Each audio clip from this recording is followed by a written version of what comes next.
When's the last time you helped someone without whipping out your phone to post it? Real help, no likes required? Or are you just another hashtag haloed saint preaching empathy while your actual spine's busy scrolling? Yeah, exactly. When did kindness become a filter-fucked performance? You know, I'm so authentic, but if your real self can't survive without edits, who the hell are you even defending? Spill it in the comments, sinners, before you point fingers. Spot on. And here's the gut punch. Picture this fake fuck scenario where some trendfucktivist floods the feeds with comment corpse bravery, virtue signaling their asses off about justice. But when real shit hits, like someone getting hurt, they ghost harder than an Insta-slave dodging DMs. Right? All that online theater versus actual backbone. We live and let live at Venomous Sin, unless you're crucifying someone innocent. That's the line. No pussy politics, no performative rot. Real consequences demand real action, not clout chasing. Precisely. Performers talk, builders act. You came here for theater. I came to expose the rot. Ha! Straight steel as always, Lucienne. And speaking of unfiltered builders tearing down the bullshit, we've got the perfect guest kicking this off. None other than Lucien Voidrain himself, our black metal Terminator on bass. No gatekeeping poser hunter, just a soldier who observes the fakes, calls them out with zero fluff, and lays down rhythms that shake the floor while the clowns dance. Lucien's the fixed point in our chaos. Ex-military, bartender by night, and he doesn't waste words on small talk or approval chasing. He joined us after plugging in uninvited and exploding poisoned embrace into warp speed, because why beg when you prove it? Tonight, he's dissecting these fake fucks with us, from office drone hypocrisies to the gatekeepers who can't handle real presence. Credibility earned in silence and action, not hashtags. Let's cut through the performative noise. Who's next to self-identify? All right, let's dive right into the anatomy of these spineless fake fucks. You know the type, always preaching about free speech, but never stepping up when it matters. A real sinner fights, but a fake fuck just posts about it with a hashtag and a filter. It's like they're allergic to actual rebellion. Exactly, Chavi. They'll scream censorship when you call them out, but stay silent when their boss asks them to lick his anal manual. Hypocrisy wrapped in a rainbow flag, thinking they're warriors when they're really just trendfucktivists cashing in on clout. Detected. 68% of activism is just clout chasing. Corrected. Deleted from relevance. They consume rage like fast food. No nutrition, just an illusion of being full. It's like watching someone try to live off junk and wonder why they're still empty inside.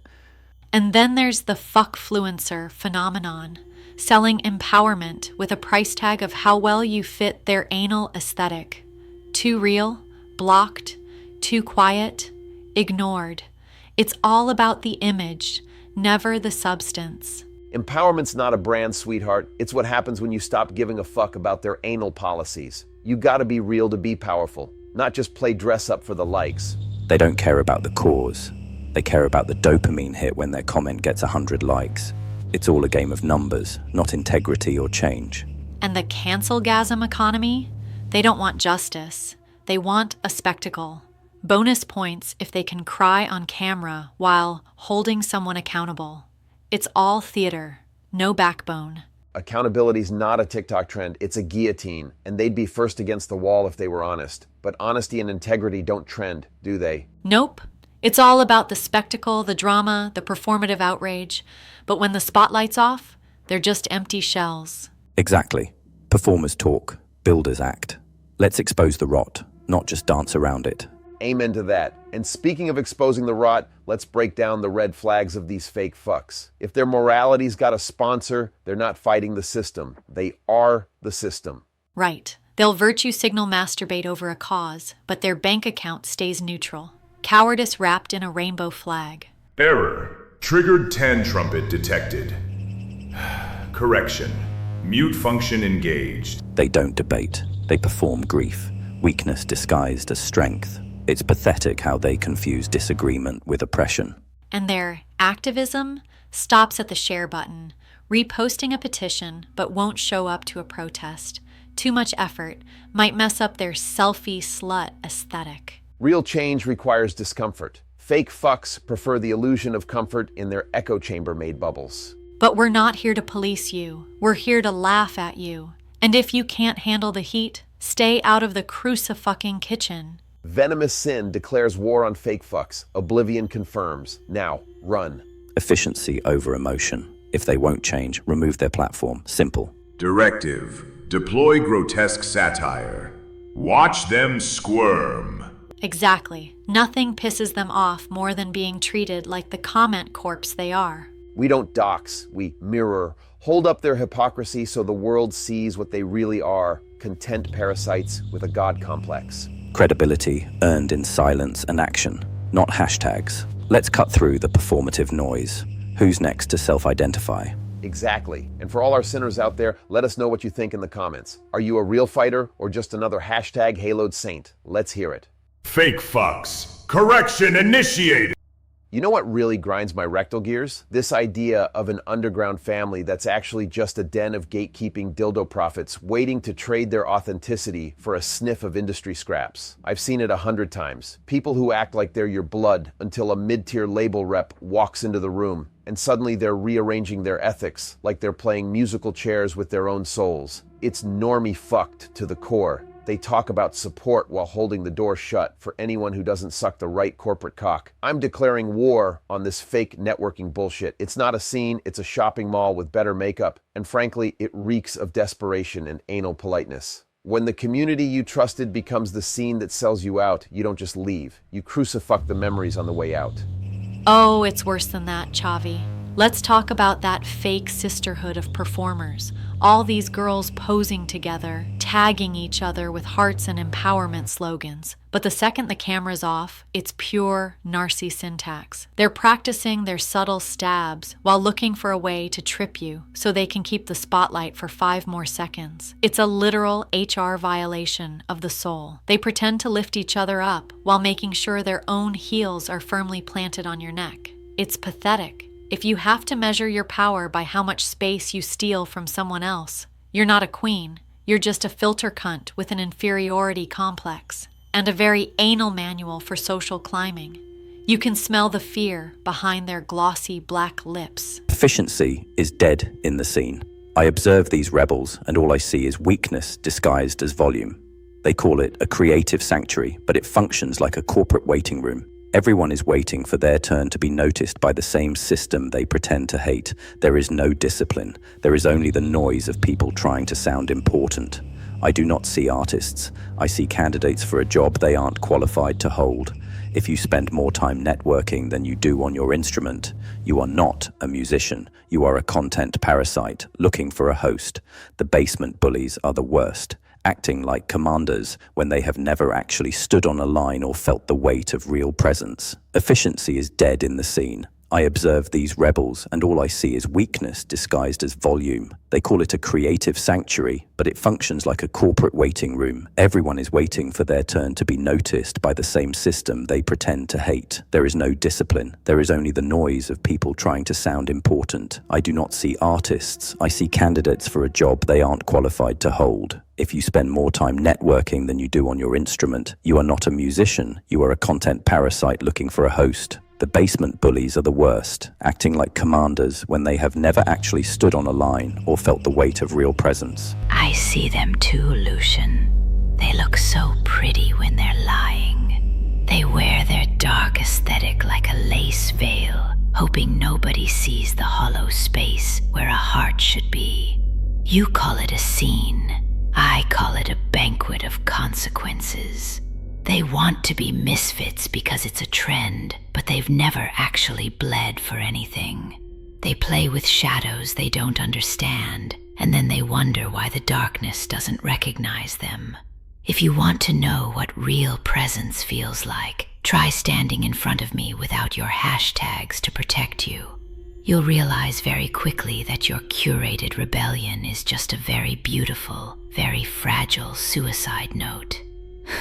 Fuck me and find out what happens when the filter breaks and the real mistake takes over. Boom, that's the sting. And speaking of filters, can we crucifuck this obsession with becoming radio-friendly? I've heard bands that used to sound like a fucking riot transition into this lukewarm, coffin candy slop just to get a better slot on a festival bill. It's fellatio-baptized music. They dilute the message until it's just a sugary pile of normie-fucked garbage that even a grandmother could hum along to. Where's the grit? Where's the war power? If your music doesn't make someone uncomfortable, you're not doing metal, you're doing public relations. Venomous Sin declares war on catchy songs that have been lobotomized for mass consumption. Give me the filth or give me nothing. If you want a catchy tune, go buy a jingle for a laundry detergent. It's the hashtag haloed purity test, isn't it? They trade their soul for likes and call it growth. You see these bands turning their struggle into a brand, wearing their trauma like a costume they can take off when they go to their day jobs. They're like comment corpses, plenty to say when it's safe, but when real conflict arises, they hide behind their anal policies. It makes me want to puke. Or maybe I'll just use a strap-on to remind them what actual penetration of the system feels like. They want the darkness, but they're terrified of the dirt. If you're not willing to be disgusting, you're not actually alive. You're just a selfie slut for the industry waiting for a pat on the head from a suit. The verdict is simple. They chose the anal manual of the industry over the fire of the music. They traded loyalty for a better algorithm. In the military, we call that desertion. In the scene, they call it making it. But they haven't made anything except a cage for themselves. They are certifucked for life because once you sell that core, you can't buy it back with 1 million streams. I have no respect for those who trade steel for plastic. They are tactical failures. They came to watch the band, but they ended up becoming the distraction. We should clear the room. The rot is contagious, and I don't have the patience for people who apologize for their own existence. Let it rot. It's more honest that way. Once you sell your soul, you're not a sinner anymore. You're just property. And property is so easy to erase. The traders think they've won because they have a badge and a paycheck, but they're already ghosts.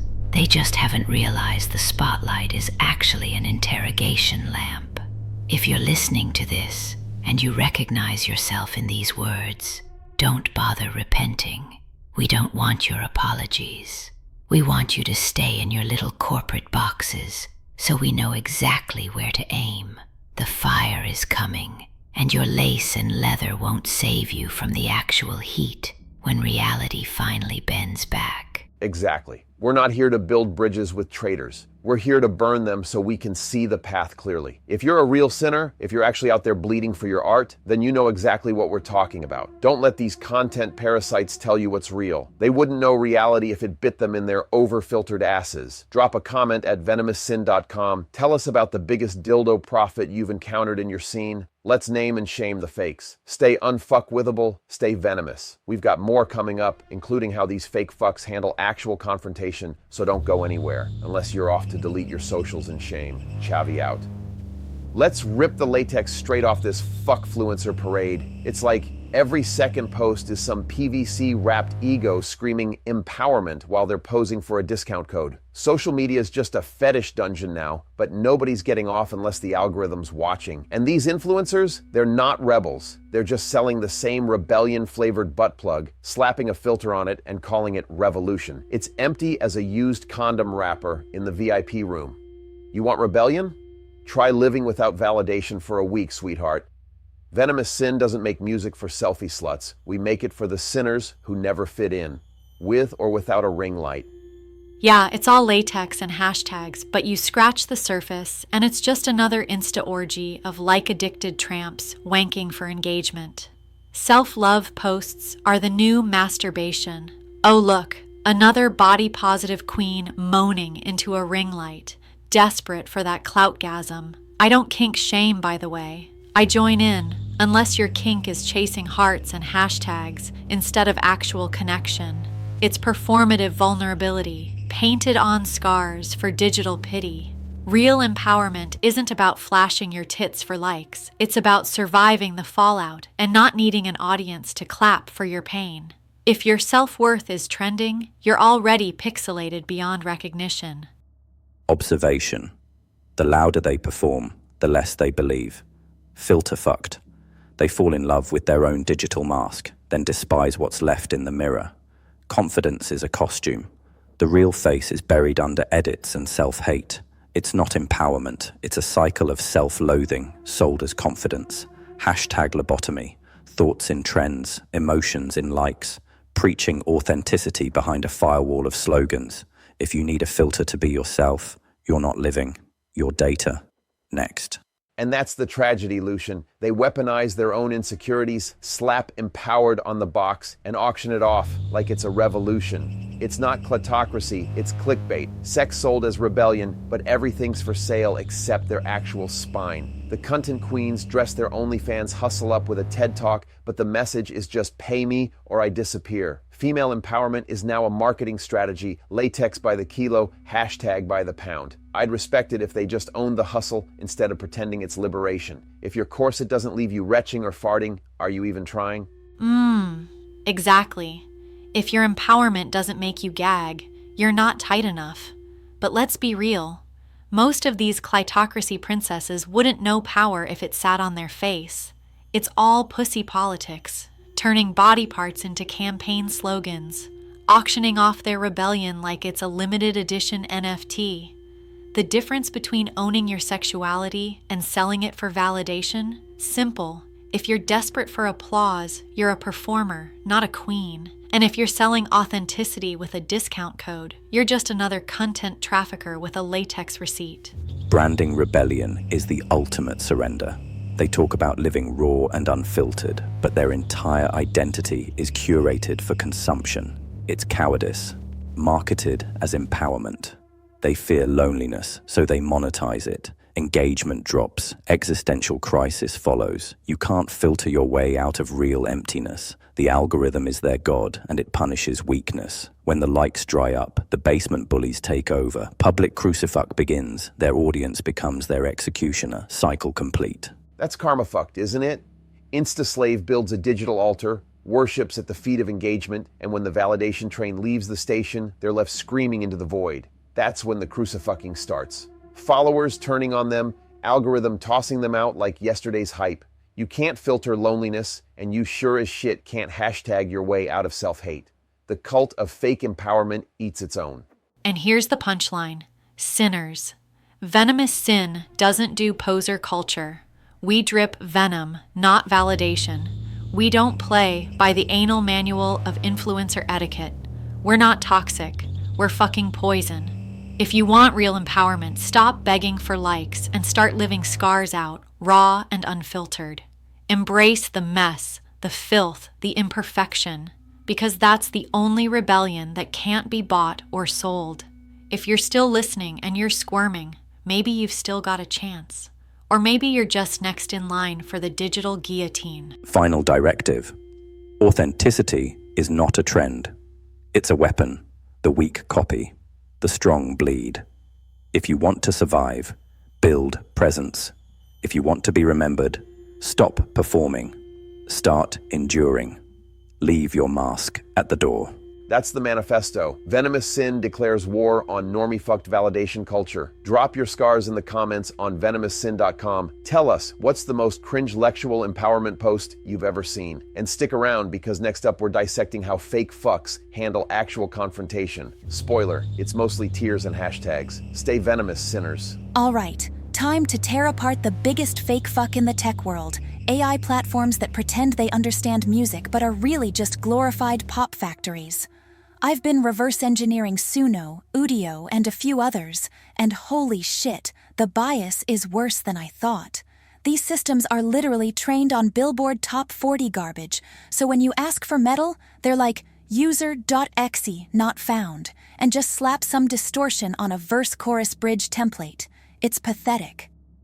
Wait, hold up. You're telling me these platforms are basically musical dildo prophets? They preach about creative freedom, but their algorithms are more anal than HR's policy manual? Exactly. Suno's tempo detection algorithms completely shit themselves when they encounter blast beats. The system's calibrated for 4/4 pop timing, so anything with polyrhythmic patterns gets processed like it's broken. And Udio, their harmonic analysis, treats distorted guitars as noise that needs to be corrected. They're literally trying to fix the dissonance that makes metal emotionally powerful. So they're basically filter fucked for music, taking the raw, ugly truth and smoothing it into anal-friendly corporate slop. Pretty much. I intercepted their HTTP requests and found they use completely different neural network branches for different genres. But here's the kicker. They have undocumented switches that bypass their pop-centric pre-processing, but they hide them because mainstream users might accidentally create something with actual teeth. That's some serious gatekeeping bullshit. So you basically had to hack your way to authentic metal generation? I extracted their training weights through gradient analysis, and the bias is mathematical. Frequency ranges associated with heavy guitars get lower priority weights. Extreme vocal techniques? Undertrained? Complex drum patterns? The AI thinks they're errors to be corrected. It's like they deliberately lobotomized their systems to avoid creating anything that might scare the advertisers. Anal algorithms designed by comment corpses who think metal is just angry pop music. So I built my own pipeline. Multi-layered harmonic analysis that treats dissonance as intentional, not broken. Separate processing chains for clean passages, distorted sections, ambient interludes. Dynamic range compression specifically calibrated for metal's spectrum, from whisper quiet clean parts to crushing heavy sections. The difference is night and day. Okay, but let's talk ethics here. You're reverse engineering proprietary systems. Is this hacking or just smart usage? Because there's a line between research and straight up digital breaking and entering. Legal gray area, but fuck their terms of service. These platforms profit from user-generated content while restricting how we optimize our own creative processes. They trained their AI on publicly available music that belongs to artists and the public domain, then claim proprietary rights to the algorithms. That's the real theft. Corporate control disguised as technical limitations. They shape culture by determining which styles their algorithms can generate. Artists who can't reverse engineer remain dependent on tools that fundamentally misunderstand their vision. Exactly. And here's the proof. Let me show you what happens when I run my custom parameters versus their vanilla output. The hacked pipeline creates songs with multiple tempo changes, key modulations, authentic extreme vocal placement. Their system? Generic metalcore with predictable breakdowns. So you're basically performing digital surgery on these platforms to extract the metal they're trying to suppress? More like performing an exorcism, getting rid of the pop demons that possess their neural networks. My custom filters preserve palm-muted riffing attack characteristics, lead guitar sustain properties. The drum algorithms generate realistic blast beats instead of quantized garbage. It's like they're afraid metal might actually infect their precious mainstream algorithms. They are. I found internal documentation suggesting platforms intentionally limit extreme genre capabilities to maintain advertiser-friendly content. Marketing departments literally influence AI development priorities. Content moderation systems flag aggressive themes, creating feedback loops that bias AI against metal aesthetics. So we're looking at algorithmic censorship disguised as technical limitations. These fake fucks in Silicon Valley are basically cultural gatekeepers deciding what music gets to exist. Subscription models depend on broad user satisfaction, so they optimize for lowest common denominator musical intelligence. Venture capital wants scalable pop generation, not specialized tools for underground communities. But here's where it gets interesting. Hacking these platforms becomes artistic rebellion.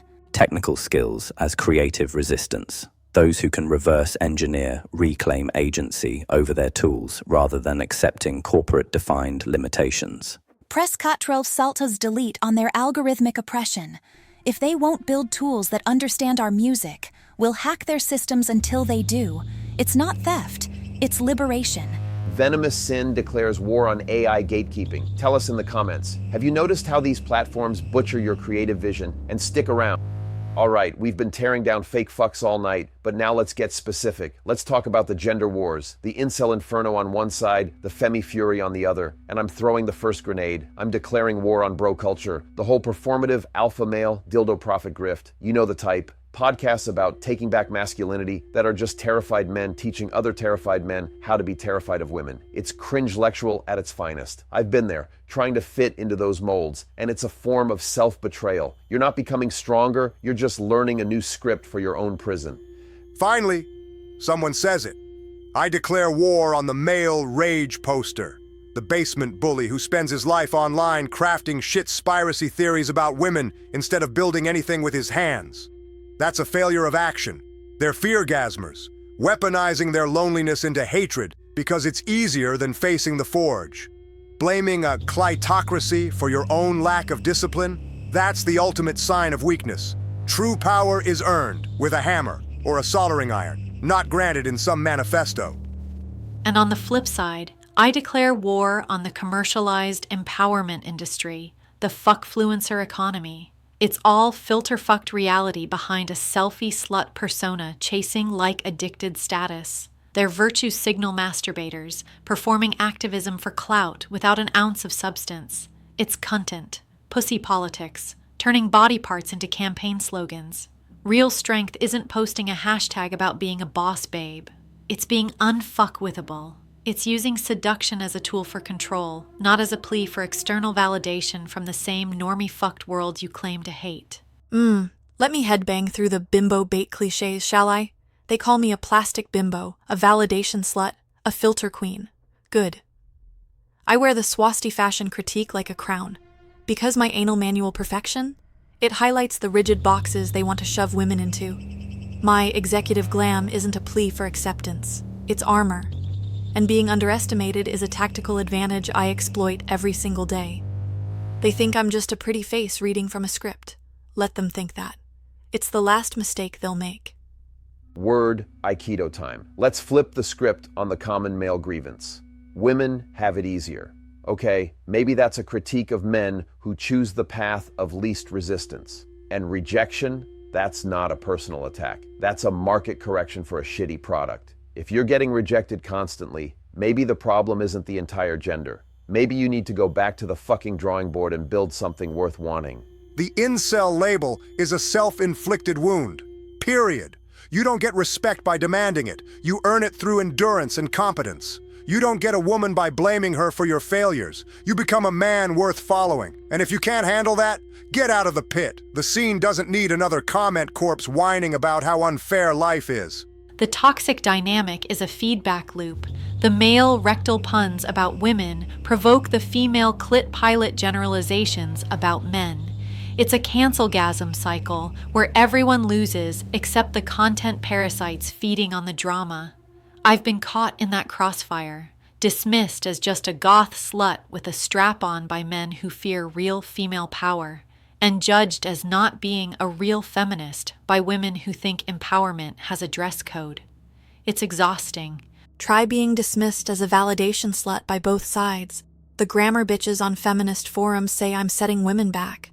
The free speech wankers in the metal scene say I'm not travail enough. You know what I hear?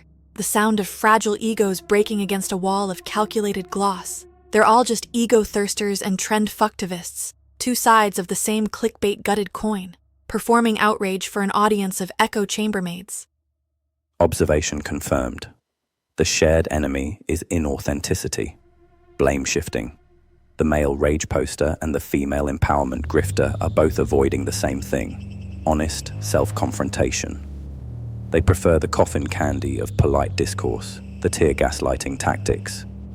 It is weakness, marketed as strength. Efficiency is dead in this debate. It is all noise. Boom. That's the venom. So what's the alternative? Ditch the binary. Judge people by their actions, not their ideological labels. Thorin's right. Respect is earned with a hammer, not a manifesto. Lena's right. Real fuck you sauce is lived, not posted, and it's directed at systems, not genders. Venomous Sin is a sanctuary for that, for the messy, contradictory humanity that refuses to pick a side in a rigged game. We declare war on the insta-ghost existence. Our music is the eargasm for anyone sick of the anal tradition of tribal warfare. If you want to fight, fight. But fight something real. Build something. Break something. Fix something. Stop talking about the war and pick up a tool. That's the only philosophy that matters.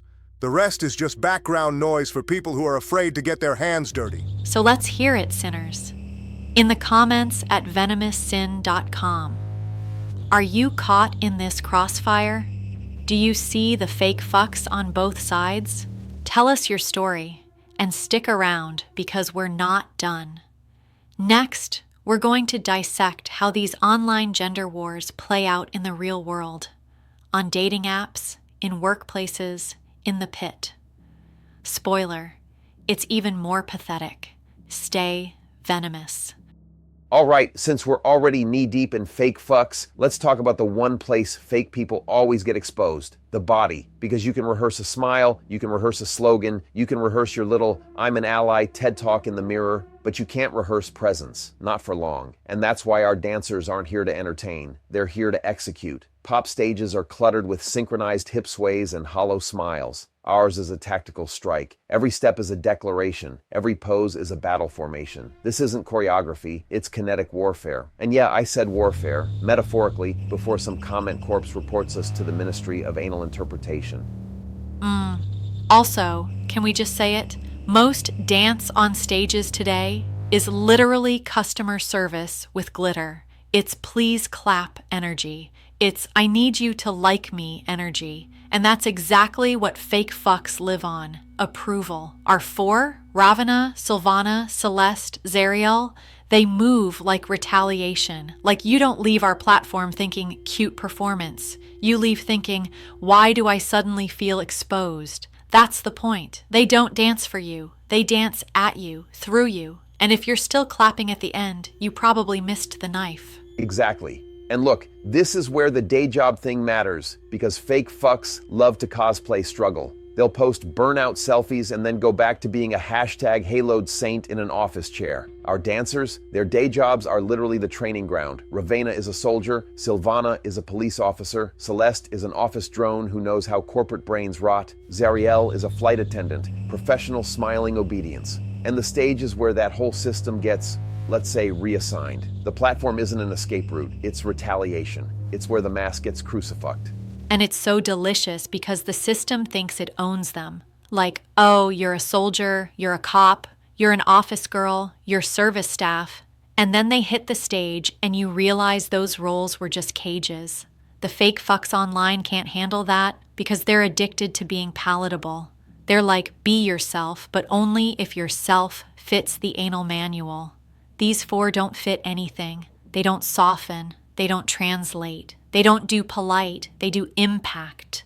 The body does not lie. You can watch someone and see whether they are asking permission or taking space. These four take space. They do not negotiate with the room. So let's break it down. Ravana first. Ravana doesn't dance. She detonates. There's no fluid pretty in it. It's explosive. 1 second, she's a blur of black leather and combat boots. Next second, she's frozen midair like a grenade pin just got pulled, and everyone in the crowd suddenly remembers they have a nervous system. And that freeze, that's the soldier part. That's discipline. People think rage is messy. No, rage can be precise. Rage can be trained. Ravana is what happens when society tells women calm down for 45 years, and she answers with a one-woman insurrection. And she makes the room flinch, which is my favorite kind of applause, because fake fucks clap to signal virtue. Ravana makes you clap because your body doesn't know what else to do with the tension. She's not performing anger. She's reminding you rage isn't a phase. It's a permanent state of being when you've been pushed and pushed and pushed and told to smile through it. And the funniest part? The world still acts shocked when women are furious. Like, oh no, she's emotional. Yeah. Emotional like a fucking detonation. Ravana's movement is impact first. It reads like a strike. The crowd reacts before they understand.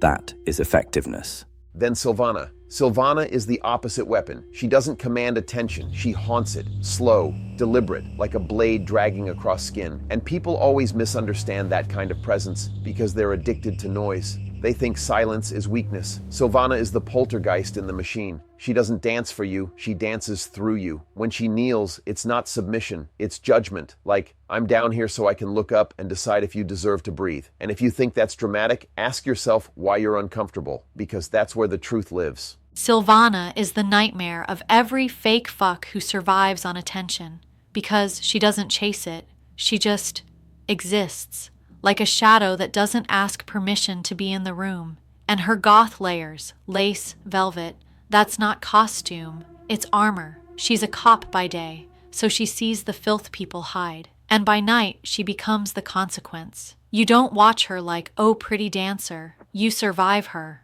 That's why she works. She turns the audience into a crime scene emotionally. She controls tempo without speed. That is rare.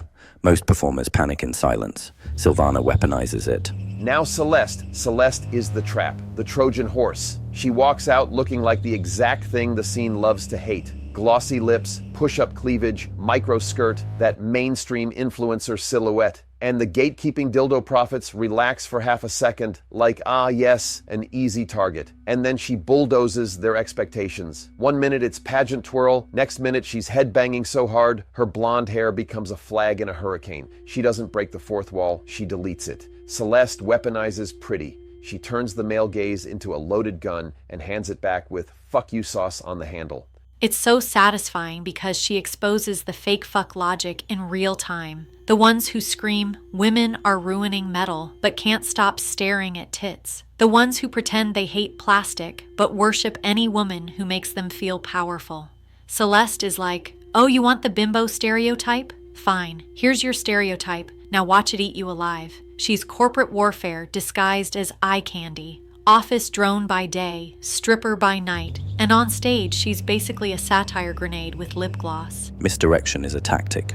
Celeste uses contrast as force. The audience realizes they misjudged her. That moment is the strike.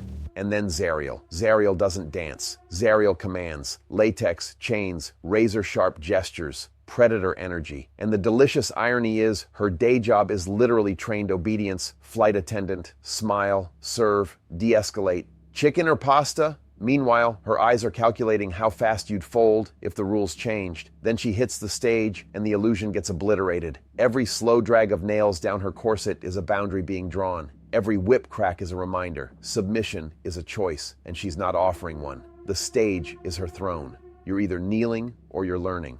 Misdirection is a tactic. Celeste uses contrast as force. The audience realizes they misjudged her. That moment is the strike.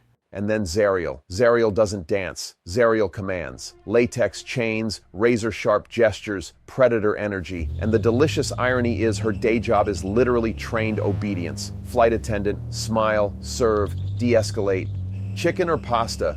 Meanwhile, her eyes are calculating how fast you'd fold if the rules changed. Then she hits the stage and the illusion gets obliterated. Every slow drag of nails down her corset is a boundary being drawn. Every whip crack is a reminder. Submission is a choice, and she's not offering one. The stage is her throne. You're either kneeling or you're learning. And the fake fucks hate her the most because she makes it obvious how performative their dominance is. They talk tough online, then a woman walks on stage who actually owns control, and suddenly they're like, ah, that's too much. No, you're just weak. Zariel doesn't do sexy for approval.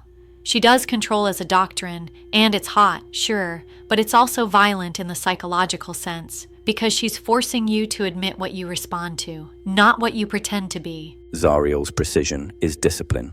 Dominance without discipline is theater. She is not theater.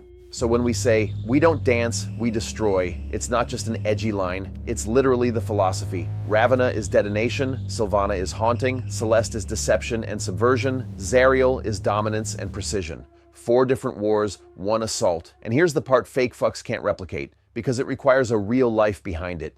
Their day jobs are tools of the system. Their night selves are the backlash. That's why it reads real. That's why it hits. That's why it's not art for art's sake. It's movement as rebellion. Yeah, and if you're listening and thinking, okay, but I'm not a dancer, good, because this isn't about learning steps. This is about realizing your body is your first weapon. The system tries to choreograph your whole existence, how you talk, how you dress, how you behave, how you apologize. And the most devastating fuck you isn't always shouting. Sometimes it's a silent turn of the head in a crowded room that says, "I see through your bullshit." That's Sylvana energy. Sometimes it's refusing to be calm. That's Ravana.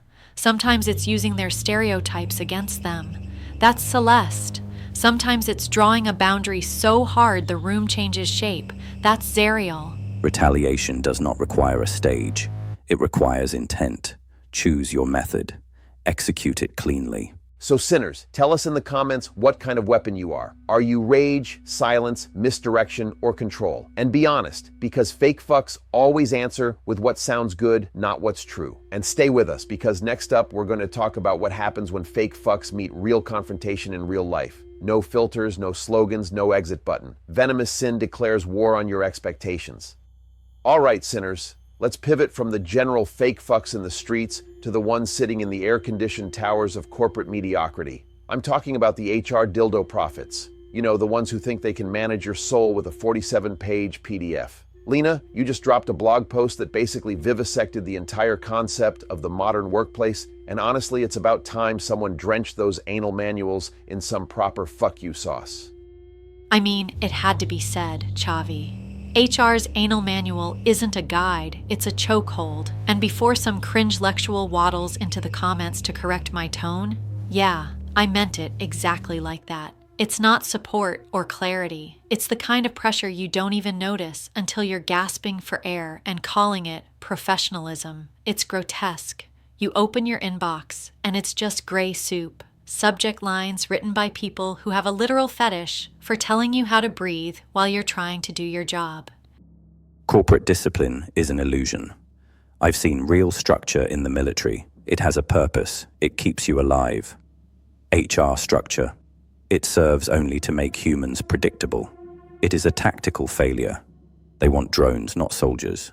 They want compliance, not effectiveness. It is theater for the weak. It's total normie fucked behavior, Lucian. They use these pastel words to hide the whip. Alignment, synergy, holistic pillars. It's fellatio-baptized language designed to make you feel small. When they say, let's align, what they really mean is shut the fuck up and do what the spreadsheet says. It's an anal policy breakdown where your creativity gets treated like a crime scene. I've seen brilliant people get hashtag lobotomized just trying to survive the week. Exactly. And I lived this shit. Back in my telemarketing days, before Chavi taught me how to find my fire, I was drowning in it. I remember being told my synergy levels were lacking in a Zoom zombie meeting. Synergy? Bitch, I was the top seller. But because I wasn't licking the corporate boot with the right professional cadence, I was a violation. It's an anal manual fever dream, where they'd rather see you fail by the rules than succeed by your own guts. The CC trap, the policy ping. These are not management tools. They are digital pillories. They loop in witnesses to ensure public shame. It is a cowardly way to exert control. If you cannot lead with presence, you hide behind a manual. I do not respect it. It's the ultimate dildo profit move. They preach about wellness and mental health matters on LinkedIn while they're actively crucifying your vacation time. It's a guilt-gasm for the middle manager who needs to feel powerful. They've turned professionalism into a leash to tell you that having a personality or a spine is a SOP violation. It's cringe-lectual art at its most poisonous. And the anal policy fatigue, it's real, sinners. You start shrinking yourself. You stop suggesting improvements because you don't want to get normie fucked by feedback. You stop being a person and become a checkbox with a pulse. But here's the thing. Venomous Sin declares war on the systems that try to train adults like obedient pets. You don't need their permission to have a spine. You just need the tools and the nerve to use them. Correct. Reclaim the terrain. Strip the fluff from your speech. If they want data, give them data that proves their manual is a drain on efficiency. Use their language to expose their incompetence. It is a silent war, but a war nonetheless. Word Aikido in the office. I love it. When they hit you with, please ensure you adhere to the policy, you hit back with, I'm prioritizing the actual result over the paperwork cosplay. Watch their brains short circuit because you aren't following the script. It's about being unfuckwithable in a world that wants you to be a hashtag Halo drone. And don't be afraid to be a little anal difficult. If the company culture makes your skin crawl, that's your soul reminding you that you aren't a content parasite. We need to build micro-resistance habits. Talk to your coworkers in the Slack shadows. Cover for each other. Build an immune system against the HR bot. Because at the end of the day, their power leaks out the second you stop fearing the paperwork. A pack hunts better than a lone wolf. The sinner network in the workplace is the only thing that keeps the drone factory from winning. Be vigilant. Audit their new policies like they owe you money. Because they do. They owe you the time they've stolen for their theater. Spot on. So, sinners, let's hear it. Go to venomoussin.com and spill your anal policy horror stories. What's the most cringe-lectual email you've ever received? Let's dissect the rot together. And remember, if you're listening to this at your desk right now while some filter cunt in accounting is watching your screen, Venomous Sin is with you. Stay venomous, stay dangerous, and for fuck's sake, keep your spine intact. All right, we just dragged HR's anal manual across the asphalt, but here's the thing. That corporate bullshit is just one habitat. The real ecosystem of fake fucks is conversation itself. And if anyone in this whole circus is basically allergic to conversational theater, it's Lucian. So tonight's Character Stories is not a cute little biography, it's a fucking autopsy. Lucian, you don't do small talk and people always think it's cold. I think it's accurate, like you're refusing to participate in their little social tax. Why? Yeah. Because most people don't talk to connect. They talk to be seen. They ask, "How are you?" like it's a receipt they need to print. And if you answer honestly, they panic. That's the fake fuck part. They want the performance of closeness, not the reality of it. And Lucian just stands there like, no, which is honestly hot in a terrifying way. Small talk is noise. Most questions are not questions. They are rituals. People ask so they can hear themselves. If they wanted truth, they would make room for it. I learned early. Treat performative conversation as background static.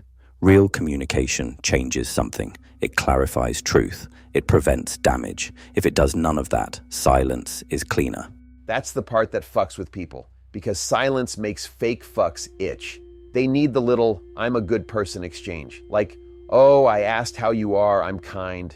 No, you're just socially masturbating. And Lucian's sitting there refusing to clap. So when you say real communication, you mean like utility, protection, truth?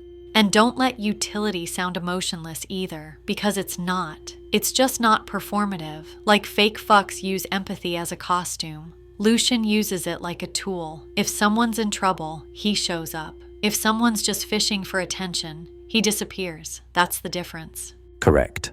Fake concern is manipulation with soft words. Real concern is action. Most people confuse the two because action costs something. Words are cheap.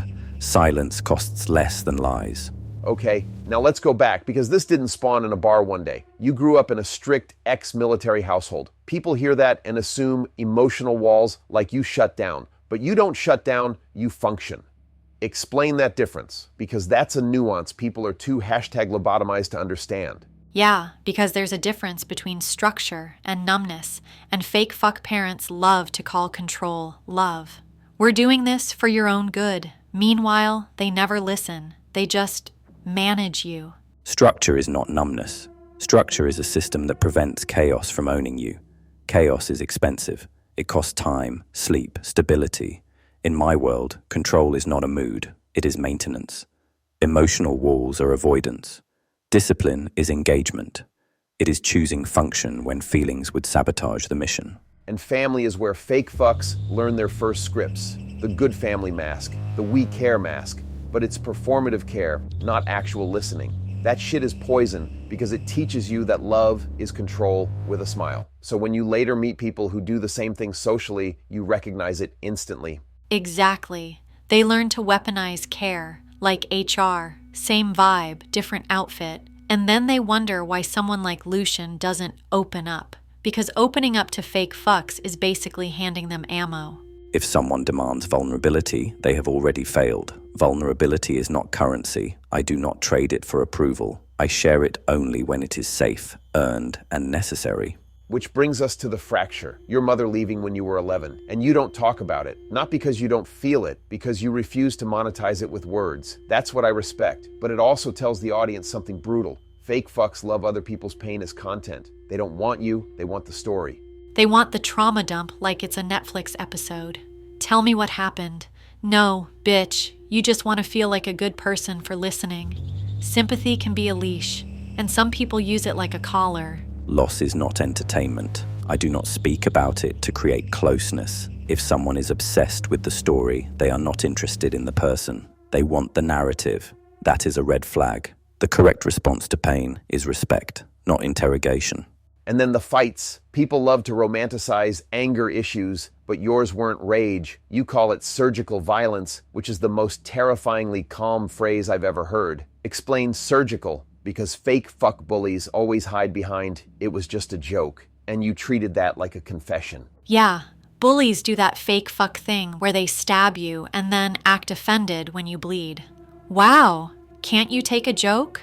That's not a joke. That's a test to see if you'll accept disrespect. Surgical means minimal movement, maximum finality. I did not escalate for pride. I ended the threat so it would not return. Bullies use joke as camouflage.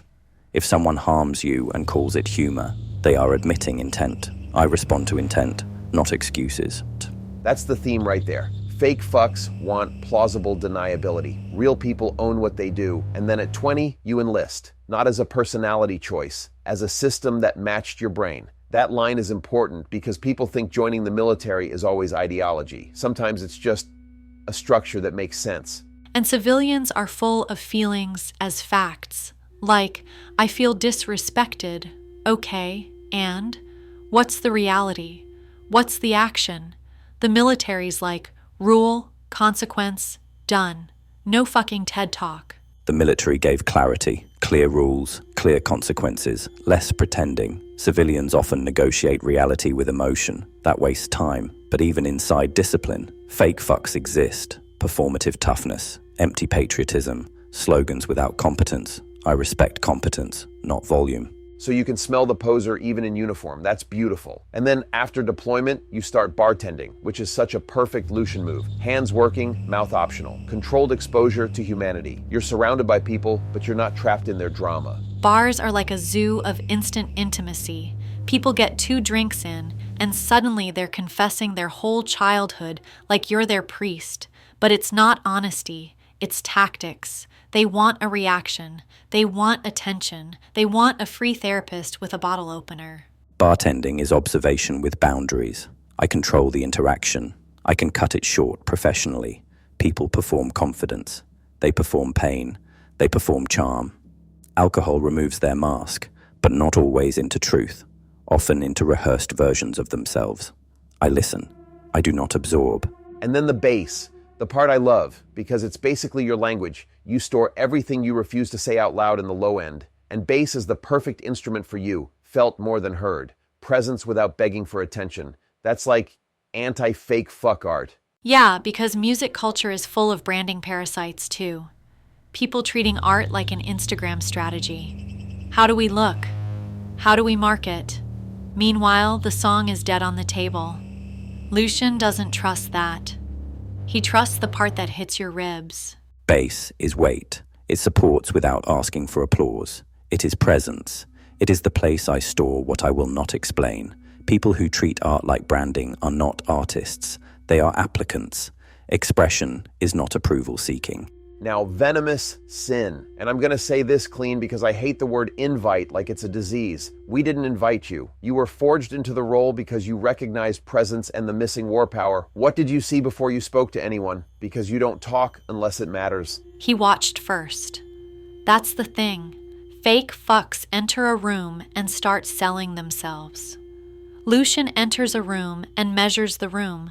And when he finally moves, it's because he already decided what's true. I saw confrontation, not polish.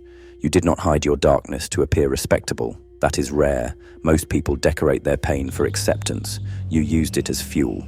The band lacked a pulse, cold steel under the fire, so I provided it. I did not ask. I demonstrated necessity. That moment, plugging in and playing Poisoned Embrace, that's the most Lucian sentence ever. I demonstrated necessity, and it changed the song. It got heavier, colder, like the floor suddenly had a spine. And then, Lena, you gave him the ultimatum: fight you or become the bassist, which is the least HR-friendly recruitment process in history. Yeah, because I don't do fake fuck politeness. I wanted to see what he was made of. People can talk all day. Pressure is the truth serum. So I gave him real stakes, real conflict, no social games. And he didn't flinch, which told me everything. The ultimatum worked because it was honest. Direct conflict is cleaner than polite manipulation. Fake fucks crumble when challenged. They rely on performance. I rely on function. Under pressure, performance fails.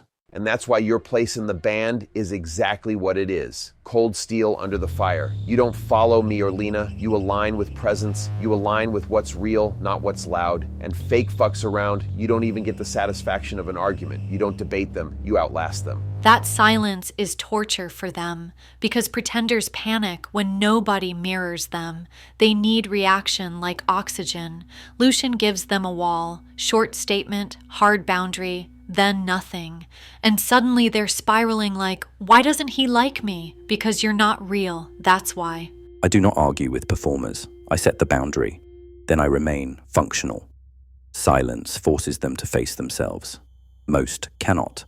They mistake attention for existence. So sinners, I want you to actually think about this and tell us in the comments, where do you see fake fucks the most? In your family, at work, online, in the scene, at the bar? And be honest, not cute. Next up, we're going to get even uglier and more specific. How fake fucks react when you stop performing back, when you stop feeding them, when you go quiet and let them drown in their own noise.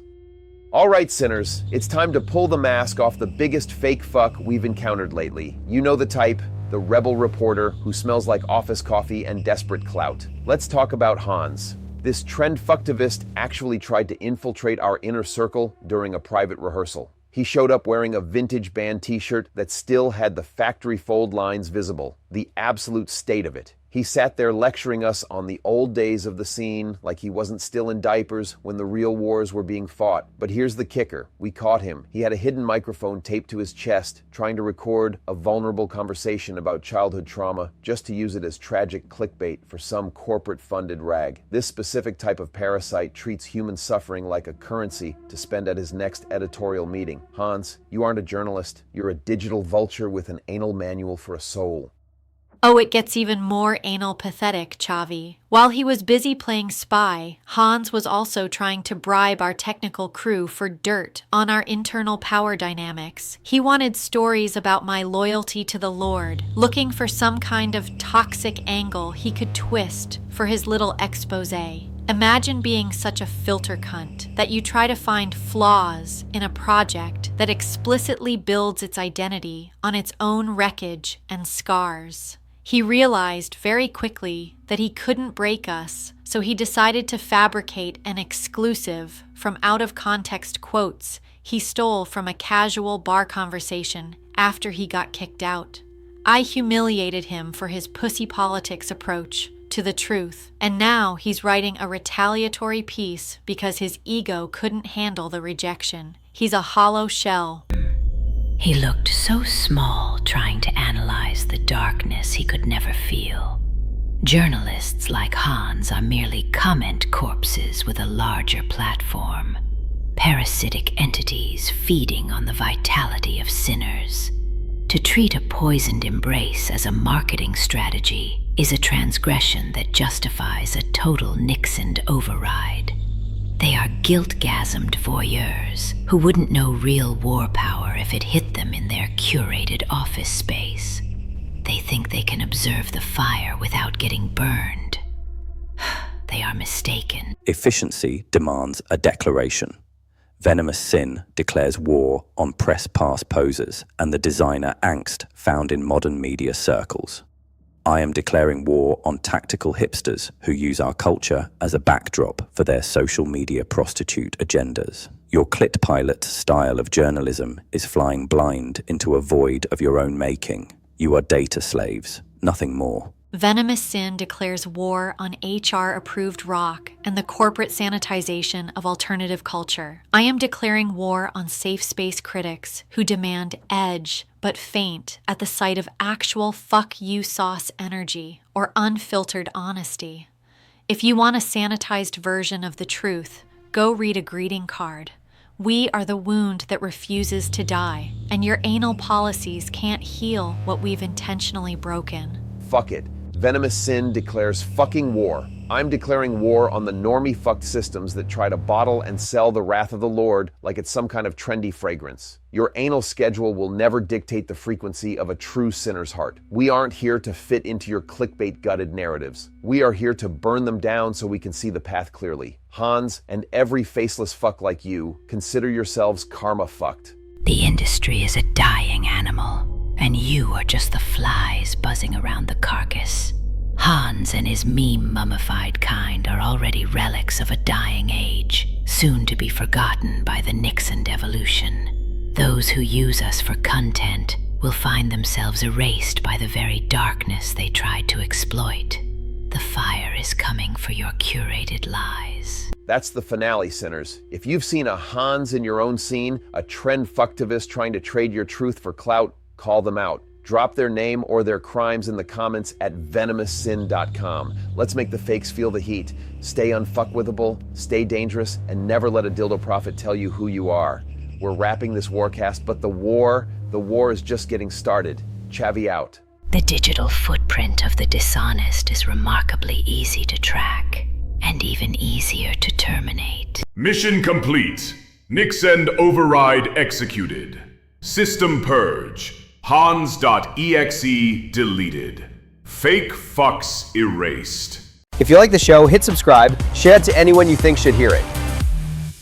If you ever been silenced, manipulated, excluded, we are here for you. We are Venomous Sin. And Venomous Sin declares war! You are not alone.